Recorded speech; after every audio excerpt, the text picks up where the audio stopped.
Bonjour à tous, alors dans cette vidéo je vous propose un petit exercice très simple pour apprendre à manipuler les puissances et les quotients de forme exponentielle et surtout aussi à placer à la fin sur un dessin les points images parce que c'est pas tout calculé, il faut savoir après géométriquement placer tout ça parce que dans les exercices de bac c'est souvent des exercices très géométriques.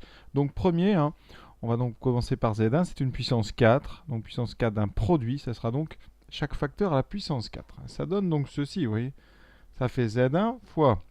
Donc ici, on a racine de 2 puissance 4 fois l'exponentielle de i4 pi sur 3 à la puissance 4. Alors, les propriétés des nombres à puissance 4, ça c'est simple. Une racine carrée puissance 4. Vous pouvez faire ça en deux étapes. C'est la racine de 2 au carré, puis au carré. D'accord? Donc, ça veut dire qu'après, on aura un 2 au carré, donc on aura 4. Pour l'exponentielle, propriété capitale, absolument décisive dans beaucoup d'exercices, quand vous avez un eiθ à la puissance n, avec n en entier, eh bien ça vaut ei n θ. Donc, ici, on aura donc ei 4 pi tiers, 4 pi sur 3 fois 4, donc 16 pi sur 3. Ensuite, racine de 2 au carré, ça fait 2, donc 2 au carré, ça fera 4. 16 pi sur 3. Alors 16 pi sur 3, évidemment, on va le réduire un petit peu. 16 pi sur 3, on est sur des pi sur 3. Donc il en faut 6 pour faire un tour entier. Donc on va enlever 12. C'est-à-dire que 16 pi, vous dites que c'est 12 pi sur 3 plus 4 pi sur 3. Et comme 12 pi sur 3, vous voyez, ça fait 4 pi. Ça fait donc 4 fois donc 3 pi sur 3. Ça se simplifie. Il vous reste donc 4 pi. Puisque 12 sur 3, ça fait 4. Oui, c'est plus clair comme ça. 12 sur 3, ça fait 4. Il reste 4 pi qui vaut donc 0 modulo 2 pi. Donc ici, on a exponentielle de i, donc 4 pi sur 3. Alors certains le noteront autrement. Si on tourne dans l'autre sens, ça sera moins i 2 pi sur 3. Voilà, alors en termes, pour être très rigoureux, souvent le i, on le met juste après le 2, 2i pi sur 3. Mais ça, c'est pas très important en début, vraiment, vous pouvez comme ça laisser le i vraiment à gauche et mettre tout à droite, comme ça ou comme ça, il n'y a pas de problème. Voilà, donc maintenant, on va placer ça. Donc vous avez ici un module qui vaut 4 et un argument qui vaut moins 2 pi sur 3. Alors, il y a deux façons de placer. Soit on met d'abord donc le module 4 et ensuite on place l'angle, ou on place d'abord l'angle et ensuite le module. Alors, si on commence par le module 4, mais on trace un cercle de rayon 4, le voici. Ensuite, il va falloir placer un angle de moins 2 pi sur 3. Alors, moins 2 pi sur 3, il faut savoir une chose, et c'est là vraiment qu'il faut être bon en trigonométrie. Combien vaut le cosinus et le sinus de moins 2 pi sur 3? Donc on est dans la famille des pi sur 3. Et les pi sur 3, il faut savoir, donc ça donne des cosinus égaux à des demi. Donc là, moins 2 pi sur 3, il est où? Donc moins 2 pi sur 3, il est en bas à gauche. Donc vous avez pi sur 3 en haut. Ensuite 2 pi sur 3, moins 2 pi sur 3. Donc vous êtes ici. Donc vous avez un cosinus négatif, donc moins 1 demi. Et son sinus, ça sera moins racine de 3 sur 2.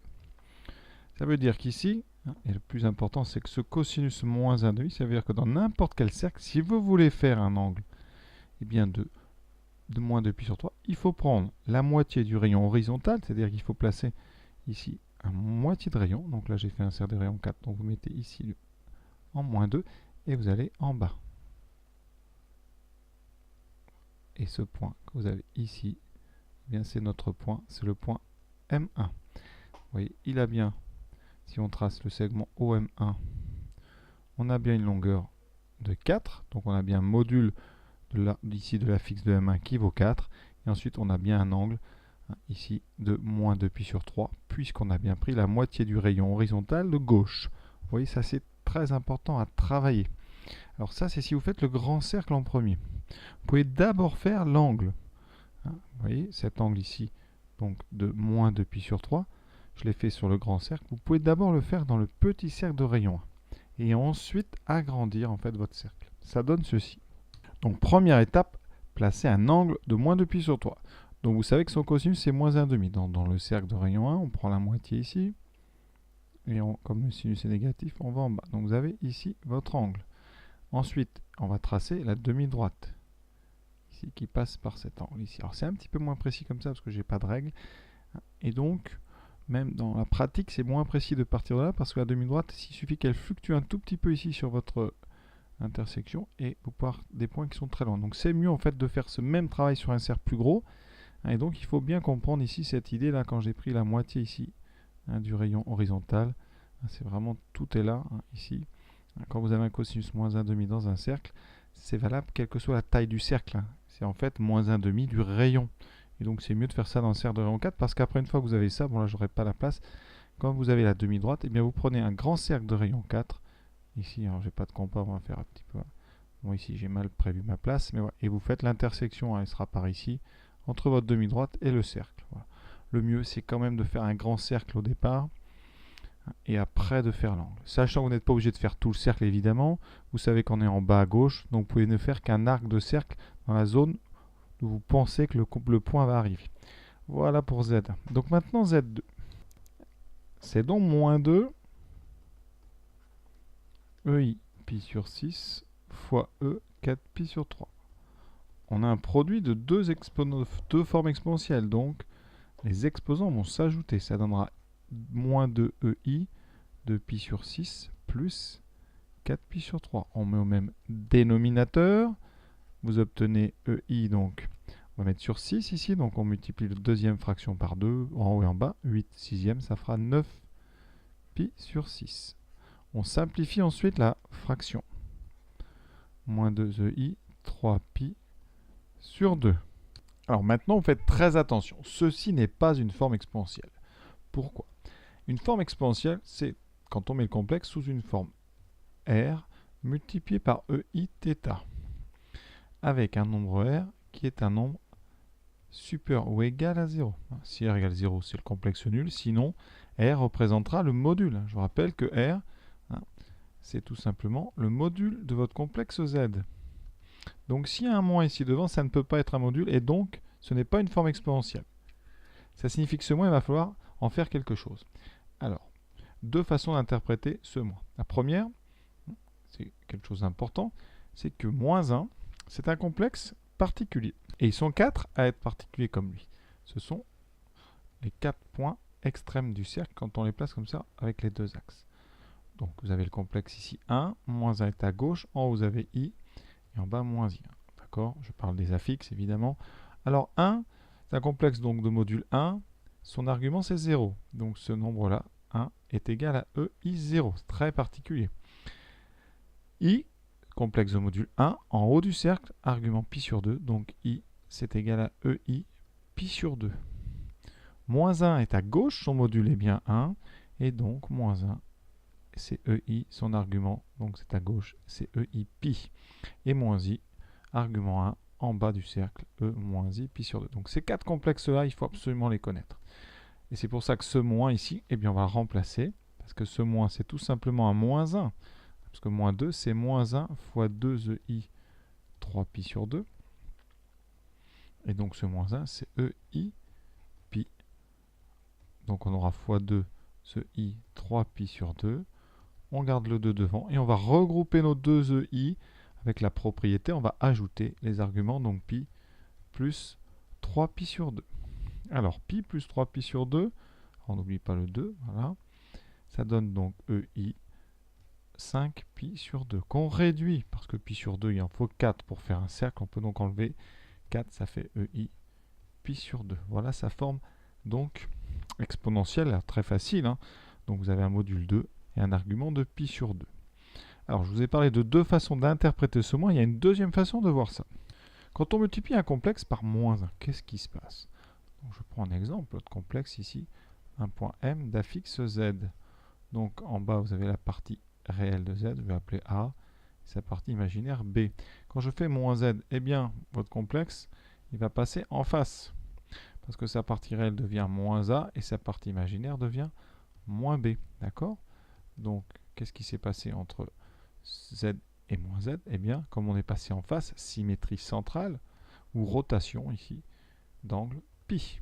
Donc ça veut dire que, eh bien, qu'est-ce qui se passe? L'argument, le module n'a pas changé, donc votre complexe qui s'écrivait REI θ, le R ne va pas changer. Par contre, l'argument, le complexe est passé en face, l'argument va eh bien avoir pi en plus, donc on aura θ plus pi. Donc on rajoute pi à l'argument. Donc quand on multiplie par moins 1, ça rajoute pi à l'argument. Donc ici, ce moins 1, vous pouvez directement l'interpréter et rajouter pi à 3pi sur 2. C'est ce qu'on a fait, hein, finalement, vous voyez bien juste en dessous, mais en remplaçant moins 1 par EIpi, ce qui fait que ça revient au même, évidemment. Mais pensez-y, multiplication par moins 1, c'est une rotation d'angle pi, donc on ajoute à l'argument le nombre pi. Ensuite, ici on a 2EI pi sur 2, 2EI pi sur 2, hein, vous le connaissez, c'est I, je l'ai dit tout à l'heure, donc sa forme algébrique à ce complexe c'est 2I. Hein, voilà. Et alors, une petite remarque faite par les élèves, hein, attention, quand on a moins EI pi sur 2, certains ont rentré le moins directement, ils m'ont dit que c'était E moins I pi sur 2. Alors j'ai dit tout de suite non, parce qu'on vient de voir, un moins 1, hein, quand on multiplie par 1, ça rajoute pi. Sauf qu'ici, c'est un cas très particulier, c'est que là, ça marche. C'est-à-dire que ce moins 1, si vous le rentrez en rajoutant pi, vous aurez EI pi sur 2 plus pi, et donc vous aurez EI 3pi sur 2. Et c'est le même complexe. Donc, on se pose la question, pourquoi ici, ce moins peut rentrer en fait directement à puissance? Eh bien, pour une raison très très simple. Quand on rentre le moins, donc j'ai dit moins EI pi, c'est donc EI θ plus pi. Et maintenant, je vais vous parler de E moins I θ. E moins I θ par rapport à θ, qu'est-ce que c'est? Donc c'est un complexe. Alors ici, vous avez Z ici, hein, le point en tout cas d'affixe Z, et d'argument θ. Eh bien, celui qui a d'argument moins θ, il est dessous. Hein, d'accord? Θ moins θ. Et c'est donc Z bar. Ça veut dire que EI θ, c'est le conjugué en fait de EI θ. Qui dit conjugué, c'est donc une symétrie axiale. Donc dans le premier cas, on a une symétrie centrale, et là axiale, eh bien, il est une position pour laquelle ça revient au même. Si vous êtes en haut ici, en tout cas sur l'axe vertical, que vous fassiez une symétrie centrale, vous passez en bas. Si vous faites une symétrie axiale l'axe des abscisses, eh bien vous passez aussi au même endroit. Donc, ceux qui avaient commis l'erreur ici, en fait, avaient quand même un bon résultat. Le raisonnement est faux, mais le résultat est juste. Donc faites attention. Hein. Donc le moins ne rentre pas dans l'argument, il rentre sous forme d'un plus pi. Donc ça, c'est très très important. C'est quand on conjugue qu'on va rentrer un moins. Z3 maintenant. Ah oui, je vais quand même placer le complexe. Bon là, je ne vais peut-être pas passer 2 heures. C'est le complexe, donc 2EI pi sur 2. Donc dans n'importe quel repère. Hein. Vous faites donc ici un cercle de rayon 2 avec un argument pi sur 2. Donc vous êtes sur l'axe des imaginaires purs en dessous, ici au niveau du moins 2. Voilà. Z3. Alors quand on divise par EI pi sur 3, là c'est une formule importante aussi. Hein, c'est que 1 sur EI θ, c'est E moins I θ. C'est pour ça qu'on a choisi le symbole d'exposant pour ce I θ, comme ça. Vous vous rappelez, quand on a une puissance, par exemple 1 sur x au carré, c'est x puissance moins 2. Et là, c'est pareil. Vous voyez, la puissance prend un moins 1, enfin, l'exposant en tout cas. Et donc, eh bien, on va pouvoir utiliser ça dans notre exemple Z3. Cela donne donc 6 fois EI moins 4pi sur 3, multiplié par le EI du bas qui va prendre un moins. EI de pi sur 3. Deuxième propriété qu'on utilise, un produit de 2 EI θ, donc on aura EI avec la somme des deux arguments ici, moins 4pi sur 3, plus moins 2pi sur 3, donc ça fait moins 2pi sur 3. Et on va calculer ça, on met au même dénominateur, c'est déjà au même dénominateur, on a des tiers, donc ça fera moins 6pi sur 3, qui fait donc E de I moins 2pi, donc on peut écrire moins 2ipi, et ça on sait, hein, c'est égal aussi à EI 0. Donc voilà la forme exponentielle. Donc, si on doit le placer dans un repère, ça c'est très simple. Vous avez 1, 2, 3, 4, 5, 6. Voilà, vous avez votre repère gradué, orthogonal et orthonormal. Eh bien, 6, c'est donc sur un cercle de rayon 6, et l'argument c'est 0. Donc vous êtes sur la demi-droite ici qui part de l'origine, hein, qui suit l'axe des abscisses. Donc c'est la demi-droite haut jusque là-bas, et vous prenez un cercle de rayon 6, donc vous serez à la coordonnée 6. Donc là c'est très simple, c'est vraiment des cas très simples. Voilà, Z4, maintenant on a un carré. Première remarque, on a un moins qu'on va devoir un petit peu évidemment traiter, hein, à la fin. Donc pour l'instant je vais le laisser, on va s'occuper d'abord du carré. Quand on met au carré une fraction, le numérateur et le dénominateur sont au carré. On va donc avoir E moins I pi sur 4 au carré, divisé par EI 5pi sur 6 au carré. Formule, hein, les EIθ et les puissances. EIθ puissance n, c'est EI n θ. Donc le 2 va rentrer sous forme d'une multiplication. On va donc doubler tout simplement l'argument. On aura moins 2. En haut, E moins I, pi sur 4 fois 2. Donc ça fera pi sur 2. Et en bas, 5 pi sur 6 fois 2. Donc on aura 5 pi sur 3. La suite, vous la connaissez. On a une division. On va faire comme pour Z3. On va donc faire monter le EI qui est au dénominateur. Donc celui du haut, pour l'instant, on ne le touche pas. Vous aurez fois E moins I, 5 pi sur 3. Quand on monte un EIθ, il devient E moins Iθ. Ensuite, produit de 2 EI. On va donc ajouter les arguments. Et donc on aura I, facteur de moins pi sur 2, moins 5 pi sur 3. Donc mise au même dénominateur maintenant. Ça nous donne moins 2 I, donc, alors moins 3, moins 10, moins 13 pi sur 6. Alors moins 13 pi sur 6, on est sur des pi sur 6. Donc si vous en voulez, eh bien si vous en mettez 12, vous trouverez 2 pi. Donc on peut enlever comme ça par paquet de 12 et on reste au même endroit, ce qui fait que c'est égal à moins 2 EI de moins pi sur 6. D'accord? Parce que, j'explique bien, 13 pi sur 6, c'est 12 pi sur 6 plus pi sur 6, et c'est 12 pi modulo 2 pi, ça vaut 0, puisqu'on est au départ. On a fait ici 2, vous voyez, ça fait donc 2 pi. Voilà, plus pi sur 6. Donc, on a maintenant moins 2 fois U, EI moins pi sur 6. Alors, on a un moins ici, on a déjà parlé tout à l'heure ici, il faut s'en débarrasser. Et quand on multiplie donc un complexe par moins 1, moi j'aime bien cette façon d'expliquer, c'est qu'on a fait une rotation d'angle pi, et donc à l'argument de votre complexe, on va rajouter tout simplement pi, donc moins pi sur 6, plus pi. Ce qui donne EI, donc pi moins pi sur 6, qui fait 5 pi sur 6. Et là, on a bien un module 2 et un argument 5 pi sur 6. Alors, comment placer ça? Il y a deux méthodes. La première, c'est de faire d'abord un cercle de rayon 2, ce que j'ai fait, un grand cercle. Donc, vous savez, votre complexe, il se trouve sur ce cercle. Ici, donc, rayon 2. Alors, je n'étais pas obligé de faire tout le cercle parce que je sais que l'argument, c'est 5 pi sur 6. Donc, on est 5 pi sur 6 en haut à gauche. Donc, vous auriez pu vous contenter, en fait, de l'arc de cercle ici qui est dans ce coin-là, en haut à gauche. Pour faire 5 pi sur 6, qu'est-ce qu'il faut savoir? Il faut savoir, et là, c'est très important de connaître bien sa trigo, il faut savoir que le sinus, dans la famille des pi sur 6, ici, on est sur 5 pi sur 6, ce sinus, c'est 1,5. D'accord? Ça veut dire qu'à chaque fois que vous faites un cercle, si vous voulez faire un angle de 5 pi sur 6, il faut donc prendre la moitié du rayon vertical, parce qu'on est sur les sinus, et aller, comme on est à gauche, ici, on va aller par la gauche. Donc votre 5 pi sur 6, vous le trouvez exactement ici. Voilà. Et donc après, vous avez fini votre complexe ici. Ça, c'est le complexe qui correspond à Z4. Donc je vais l'appeler M4. Vous voyez, on a bien, si vous regardez, on a bien ici une distance de 4, parce qu'on est sur un cercle, de 2, pardon, parce qu'on est sur un cercle de rayon 2. Ensuite, 5 pi sur 6, eh bien on l'a bien parce que on a bien ici une ordonnée qui est la moitié du rayon. Voilà. Sinon, vous pouvez faire une autre méthode. Vous placez d'abord dans le cercle classique de rayon 1, eh bien l'angle 5 pi sur 6, donc on prend la moitié du rayon, c'est la même chose. Mais sur un cercle plus petit, on prend la moitié du rayon, ça vous donne ce point, et après vous prolongez. Alors c'est un petit peu moins précis, je dirais. J'ai déjà dit dans Z1, je crois. Moi, je crois qu'il vaut mieux faire d'abord un grand arc de cercle. Voilà, vous faites un arc de cercle bien avec un combat correct. Et après, sur ce grand cercle, vous aurez besoin de la moitié du rayon. Donc, il faut au moins faire, on va dire, le quart de cercle. Voilà, vous faites tout ce quart de cercle. Et comme vous allez utiliser la moitié ici du rayon vertical, vous aurez besoin ici de ce point-là que vous allez envoyer à gauche. Et vous trouverez comme ça votre point là où on l'avait bien prévu. Bon, j'espère que je suis clair. On va en refaire de toute façon. Donc, je répète une deuxième fois. Première étape. On fait donc un cercle, ou au moins un grand arc de cercle de rayon 2, dans le bon cadran. Donc ici, ça sera le cadran de gauche en haut. Ensuite, dans ce cercle, évidemment, il faut étudier un petit peu l'angle. Ici, on a du 5 pi sur 6. Vous avez besoin du sinus.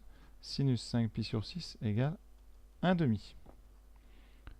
Parce que le cosinus, c'est racine de 3 sur 2, c'est plus difficile à placer. Évidemment, le 1,5, c'est facile. Vous avez un segment, vous le coupez en deux, le milieu est là. Et ensuite, bien sûr, un quadrillage, c'est très facile. Vous avez exactement votre point qui est ici. Voilà. Et vous voyez, on a bien le bon cosinus, c'est-à-dire un rapport 1,5 sur la verticale. Ici, on a le bon sinus, pardon. Et ensuite, eh bien, quand vous reliez, vous avez bien compris, cette longueur-là, qui va de haut à M4, elle vaut bien 2, ce qui correspond au module de Z4. On a bien un complexe donc qui s'écrit 2 fois EI et 5 pi sur 6, puisque là on a réussi à faire un angle de 5 pi sur 6. Donc voilà, j'espère avoir été clair. C'est très très important de toujours relier dans ce chapitre, d'ailleurs dans les autres, les calculs au graphique, savoir ce que vous êtes en train de faire. Et donc savoir placer des points, c'est, on va dire, vraiment capital. Voilà, à bientôt, merci d'avoir été jusqu'au bout et bonne continuation dans votre travail.